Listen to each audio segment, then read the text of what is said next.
চট্টগ্রামের চন্দনাইশে এক তরুণীকে ধর্ষণ চেষ্টা ও হত্যার অভিযোগে করা মামলার আসামি নাজিম উদ্দিনকে গ্রেফতার করেছে গোয়েন্দা পুলিশ।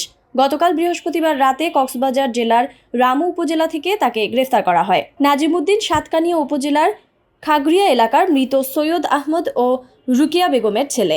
তাকে গ্রেফতারের বিষয়টি চট্টগ্রাম জেলার অতিরিক্ত পুলিশ সুপার মোহাম্মদ রাসেল নিশ্চিত করেছেন। গত মঙ্গলবার রাত ২টার দিকে চন্দনাইশে নানার বাড়ির শৌচাগার থেকে ওই তরুণীর মরদেহ উদ্ধার করে পুলিশ। তাকে শ্বাসরোধে হত্যা করা হয়েছে বলে ধারণা পুলিশের।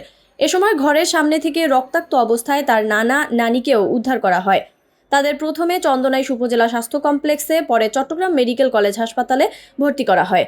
চন্দনাইশ থানার ভারপ্রাপ্ত কর্মকর্তা মোহাম্মদ নুরুজ্জামান বলেন, গত বুধবার রাতে নিহত তরুণীর বাবা বাদী হয়ে চন্দনাইশ থানায় ধর্ষণ চেষ্টা ও হত্যা মামলা করেন।